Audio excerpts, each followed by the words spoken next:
амалдар соңымен есептеледі жігіттер. Пайғамбар алейхиссалату вассалам хадисін білесіңдер ме? Бір адамдар болады дейді. Жәннаттықтардың амалын жасап жүреді. Жәннатқа кіруге сәл қалған кезде тозақтықтардың амалын жасап тозаққа кіріп кетеді. А бір тозақтықтардың амалын жасап жүрген бір адам болады.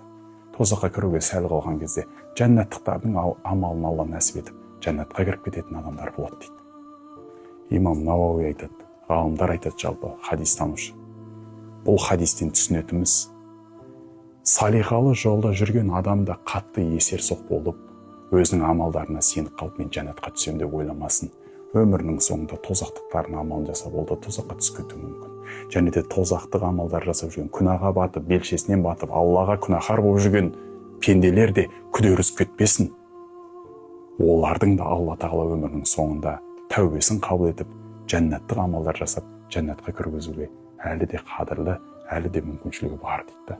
Үміт пен үрейдің ортасы ол, былайша айтқанда. Түсіндіңіз ба? Сондықтан да бізге жігіттер өміріміздің соңында ла илаха иллалла Мұхаммадар Расулулла деп өту, бұл арман әлі. Арман. Білмейміз, белгісіз. Кім немен өлетін белгісіз.